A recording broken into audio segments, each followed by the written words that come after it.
Bab 144, sisa 1. Jangan lupa like dan subscribe, agar kami makin semangat upload lebih banyak. Eugene mengarahkan pandangannya ke depan setelah melompat turun dari lubang. Hal pertama yang dilihatnya adalah orang-orang bergelantungan seperti buah-buahan di pohon hitam yang menggeliat. Meski sebentar, Eugene memeriksa semuanya. Tidak ada yang mati, tetapi wajah mereka pucat, dan tubuh mereka diselimuti kegelapan yang menggeliat. Pemandangan itu cukup membuat Eugene marah. Dia telah mendengar Hector dan Ewart berbicara tentang persembahan korban. Itulah alasan mengapa mereka digantung di pohon, untuk menjadi korban. Di bawah pohon berdiri lebih banyak orang melihat ke arah Eugene. Mereka adalah Hector, dan Dominic Lionheart, Kapten Divisi Pertama Black Lions. Eugene melihat Dominic memegang Demon Spear Luentos dan lengan kurus tergeletak agak jauh. Lalu ada Ewart Lionheart, di belakangnya ada lingkaran sihir yang digambar dengan darah yang menghubungkan tanah dan ruang kosong. Bukankah Eugene mengira tidak ada yang mati? Yah, jelas, dia salah. Satu orang tewas, wajahnya berkerut kesakitan. Dadanya mungkin telah dipotong menjadi dua saat dia masih hidup. Hatinya dan belati berdarah tergeletak di sampingnya. Bersamaan dengan darah, Eugene bisa mencium bau obat tertentu yang bahkan bau darah yang kuat tidak bisa menutupi. Orang mati itu tidak lain adalah Deacon Lionheart. Eugene tidak terlalu mengenal bocah laki-laki berusia 18 tahun itu. Anak laki-laki itu adalah kerabatnya yang jauh dan sangat jauh. Meskipun mereka berdua berpartisipasi dalam upacara kelanjutan garis darah bertahun-tahun yang lalu, mereka tidak berbicara satu sama lain. Meskipun mereka telah bertukar kata selama pertemuan mereka di Kastil Singa Hitam, itu tidak cukup untuk disebut percakapan. Selama pertemuan singkat itu, Eugene dapat melihat bahwa Deacon iri dan mengidolakannya.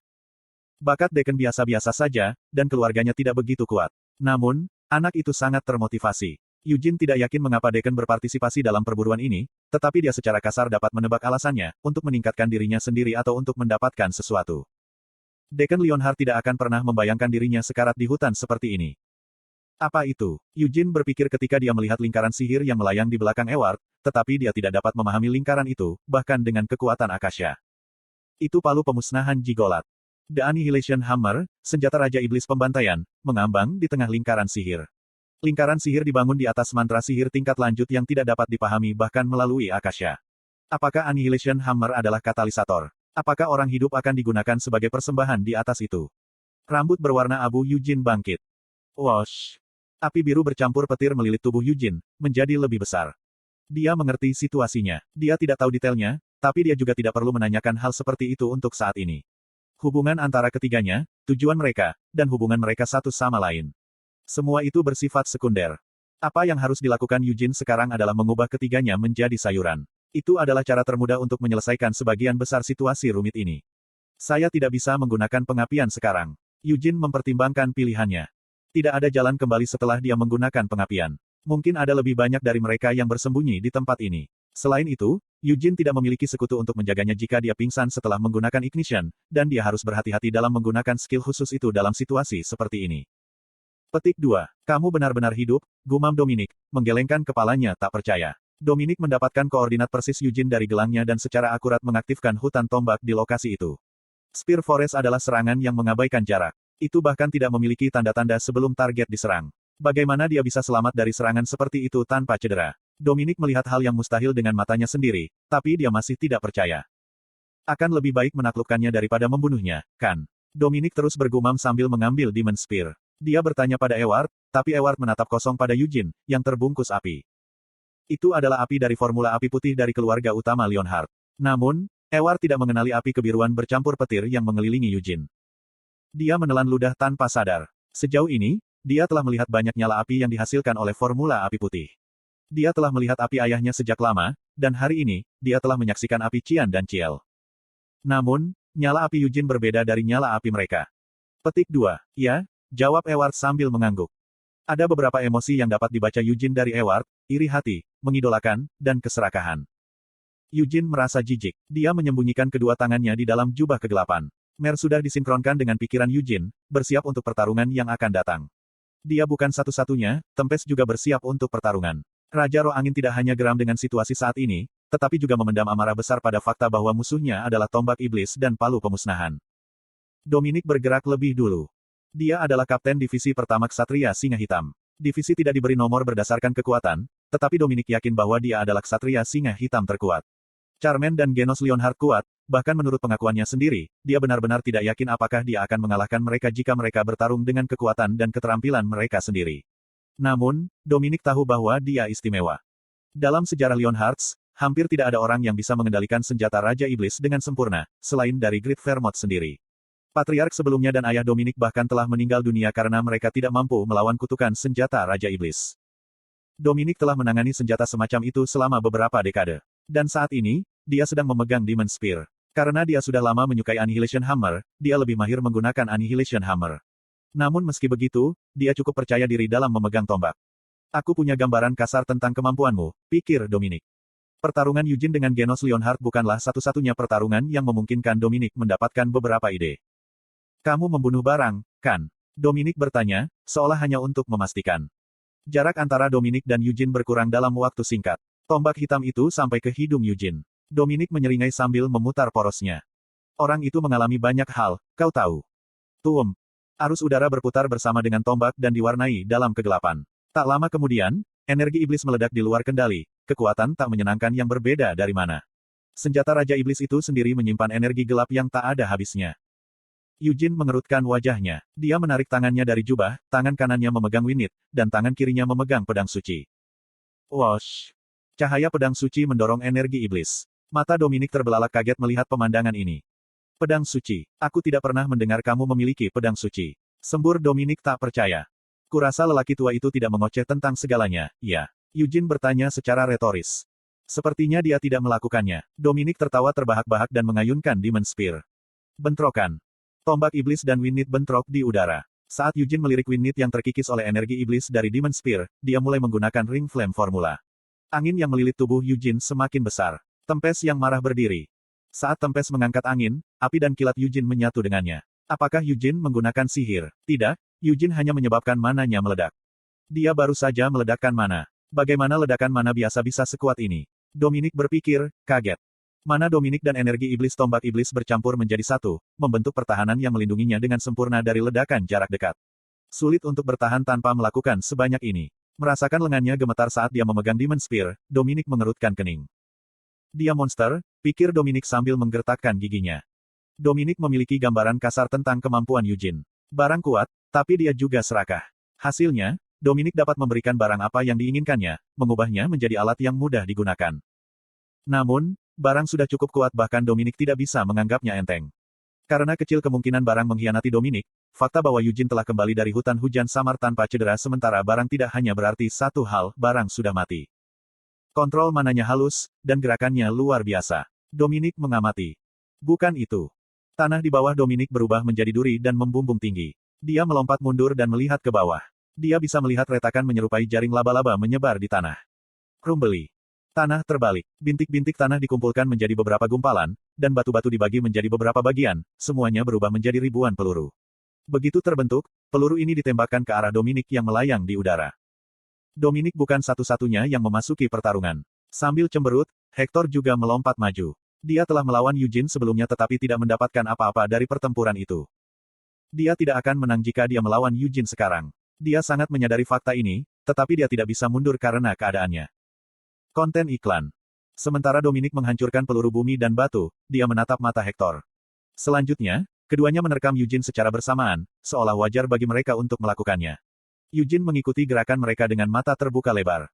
Situasinya tidak cukup baginya untuk bersantai. Jubah kegelapan terbang tinggi. Dari dalam kegelapan jubah, Eugene perlahan mengeluarkan Akasha, yang terbungkus lampu merah. Eugene tidak perlu menahan Akasha, karena kesadarannya terhubung dengan tongkat dan Mer juga membantunya dari dalam jubah. Saat lampu merah menghubungkan Eugene dengan tongkat, Akasha melayang di depannya. Tarian liar pembakaran api, gumam Eugene. Dia melemparkan sihir tipe api lingkaran ketujuh. Mana Eugene telah bergelombang di sekelilingnya, tetapi sekarang menjadi bila api yang terbakar dengan nuansa merah. Eugene sekarang tampak seperti dipersenjatai dengan lusinan pedang. Bilahnya terhubung ke kesadaran perapal mantra dan mengikuti perintah mereka. Jenis sihir ini cocok dengan Eugene, karena dia tidak perlu mengendalikannya sendiri. Mer mengendalikan mereka atas namanya saat dia membaca pikirannya. Bilah pijar Eugene dan pedang Hector bentrok. Bilah penari liar Eugene mencoba bersarang di Hector. Hector menangkis serangan itu, berusaha sekuat tenaga untuk menghindari terbunuhnya pedang. Sementara itu, dia meraba-raba tas di dekat pinggangnya dengan tangan kirinya. Penggemar dari artefak tidak cukup, dan dia membutuhkan sesuatu yang ekstra. Setelah dia meminum ramuan dari tasnya, dunia di sekitarnya berubah. Mata Hector mampu melihat lebih banyak hal dengan lebih akurat. Berbeda dengan dunia yang tampak lebih lambat di matanya, dia kini menjadi lebih cepat. Aku akan gila, pikir Hector. Apakah dia benar-benar melihat sesuatu dengan lambat? Hector merasa merinding saat dia melihat bila api Eugene mendekati lehernya. Itu lambat, itu pasti mendekat dengan kecepatan lambat, tapi dia tidak bisa memikirkan cara untuk menghindari serangan ini dengan rapi. Rute pelariannya sudah diblokir. Satu-satunya cara Hector dapat meminimalkan kerusakan adalah dengan mendorong ke depan. Kami baru saja mulai berkelahi, tapi aku sudah berada di sudut yang sempit. Berapa banyak langkah yang dia baca ke depan? Hector juga percaya diri dalam bertarung dan mencari tahu langkah lawannya selanjutnya. Namun, dia tidak bisa tidak menyadari betapa tidak berartinya kepercayaan dirinya. Menurunkan dirinya, Hector bergerak maju. Saat dia membajak ke depan melalui bilah yang terbakar, Hector melihat api raksasa. Itu tidak lain adalah Eugene. Mata Eugene berkobar bahkan lebih kuat daripada api yang membungkusnya. Ketika Hector melihat kilatan petir, dia secara naluriah mengulurkan tangan kirinya. Dia menyesal meminum ramuan itu. Dalam dunia gerak lambatnya, dia bisa merasakan apa yang akan terjadi pada tubuhnya, masa depannya kejam, tetapi dia tidak bisa mundur. Petik 1. Seharusnya aku tidak berada di sini, pikir Hector. Setidaknya, untungnya, dia tidak mengulurkan tangan kanannya. Memotong. Sambaran petir memutilasi lengan kirinya. Sambil menggertakkan giginya agar tidak berteriak, Hector memutar pinggangnya untuk melemparkan pedang. Pedang itu terbang ke arah Eugene tetapi tidak mencapainya, angin yang bertiup di sekitar Eugene menghancurkan pedang itu berkeping-keping. Hah, Dominikus terkejut. Eugene dengan mudah mengalahkan Hector seolah-olah dia masih kecil. Mengagumi fakta itu, Dominic menembus tanah dengan tombak iblisnya. Boom! Dia hanya mendorong ke bawah, tetapi seluruh tempat berguncang, dan tanah runtuh. Pedang suci memang layak untuk reputasinya, begitu. Dominic mengamati. Eugene telah memblokir tombak iblis dengan pedang suci. Kemudian, saat Dominic mengeluarkan lebih banyak energi iblis dari tombak iblis, pedang suci bersinar lebih terang, mengusir kegelapan. Aku tidak bisa menggunakan Spear Forest sekarang, tapi Demon Spear memiliki satu serangan yang lebih kuat. Mana Dominic berubah menjadi api raksasa, beresonansi dengan Demon Spear. Dengan Dominic sebagai pusatnya, kegelapan pekat menyebar. Bibir Eugene berkedut saat dia memelototi pemandangan itu. Dia sangat menyadari apa yang akan terjadi sekarang. Duri ditembakkan dari kegelapan. Eugene sebelumnya menggunakan tarian liar api pembakaran, tetapi itu tidak cukup untuk memotong duri, karena bila apinya menghilang ketika menyentuh duri gelap. Di dalam jubah, Mer menjerit saat dia berteriak, Sir Eugene. Anda harus mundur. Karena dia memiliki pengalaman langsung dengan serangan itu sejak lama, Eugene pasti tahu itu. Namun, dia tidak mundur. Angin badai mengguncang langit, dia tahu apa yang coba dilakukan Eugene, tetapi rencananya melukai ego Raja Roh Angin. Aku tidak punya pilihan. Tempes menggerutu, tapi itu tidak berarti dia tidak akan bekerja sama. Dia tidak punya pilihan sejak awal. Bahkan Raja Roh tidak dapat menentang perintah dari orang yang telah membuat kontrak dengan mereka. Jadi, angin tempes menciptakan tembok raksasa di belakang Eugene. Dominic menusukkan tombaknya, tetapi dia tidak mengerti mengapa Eugene membangun tembok. Tampaknya niatnya adalah untuk memblokir serangan Demon Spear. Sebaliknya, sepertinya tembok itu membatasi radius serangan. Wajar jika Dominic berpikir seperti itu, karena dinding angin tidak hanya memblokir punggung Eugene, tetapi juga sisi tubuhnya. Apa yang dia coba lakukan? Pikir Dominikus. Dia tiba-tiba merasa kedinginan. Dia tidak tahu kenapa, sepertinya waktu menjadi jauh lebih lambat. Dominic telah mengembangkan intuisinya karena dia telah menghabiskan seluruh hidupnya sebagai seorang seniman bela diri. Intuisi ini memperingatkannya tentang sesuatu yang berbahaya yang akan terjadi. Tapi mengapa itu memperingatkannya? Pedang suci dan Winnie tidak lagi berada di tangan Eugene. Dia telah melemparkan mantra penghalang, bukan mantra serangan, melalui akasya yang mengambang. Tembok yang diciptakan oleh angin dan sihir membuat Dominic dan Eugene saling berhadapan secara langsung. Pada saat Eugene selesai membangun tembok, Dominic telah membuat duri dari Demon Spear naik tepat di bawah hidungnya. Apa yang coba dilakukan Eugene? Sudah terlambat untuk memblokir atau menghindari serangan Dominic. Memang harus begitu, tapi rasa dingin di punggung Dominic tidak hilang. Itu agak menjadi lebih kuat. Dia bukan satu-satunya yang gemetar, tombak iblis juga melakukannya. Pegangannya gemetar. Senjata tua ini tahu apa yang terjadi 300 tahun yang lalu. Cahaya redup berkelap-kelip di dalam jubah Eugene yang terbuka lebar. Apa itu? Cahayanya begitu putih sehingga hampir tampak pucat. Itu samar, tapi semakin besar. Eugene mengeluarkan cahaya panjang, tampak seperti sedang mengeluarkan bulan sabit. Semua duri yang dihasilkan oleh Demon Spear dihancurkan. Dominic tidak dapat memahami bulan di depannya, tetapi dia tahu satu hal yang pasti, dia tidak dapat menyentuhnya. Dia akan mati jika dia melakukannya. Dominic mengumpulkan energi iblis dari duri yang hancur untuk membangun tembok pertahanan, tetapi tembok itu tidak mampu menghalangi cahaya, bahkan tidak untuk sedetik pun. Cahaya bulan yang mengerikan itu menyinari setiap bagian dari kegelapan yang mencoba menyebar. Aku harus lari, Dominic terlambat menyadarinya. Eugene tidak membangun tembok untuk membatasi jangkauan serangannya, dia melakukannya untuk menghentikan Dominic menghindari serangan Eugene dengan menghindar ke samping. Ada dua hal yang bisa dilakukan Dominic, mendorong maju dan tercabik-cabik oleh cahaya bulan, atau terus melangkah mundur sampai dia kehabisan tenaga. Pedang cahaya bulan. Dominic bukanlah orang yang menyebut nama pedang itu. Itu adalah Ewart Leonhardt, menatap pedang Eugene dengan mata terbelalak. Seluruh pedang ditutupi dengan cahaya bulan, bahkan gagangnya. Ewart tidak tahu pedang apa itu. Moonlight Sword tidak tercatat di Leonhardt, tidak, sejarah dunia.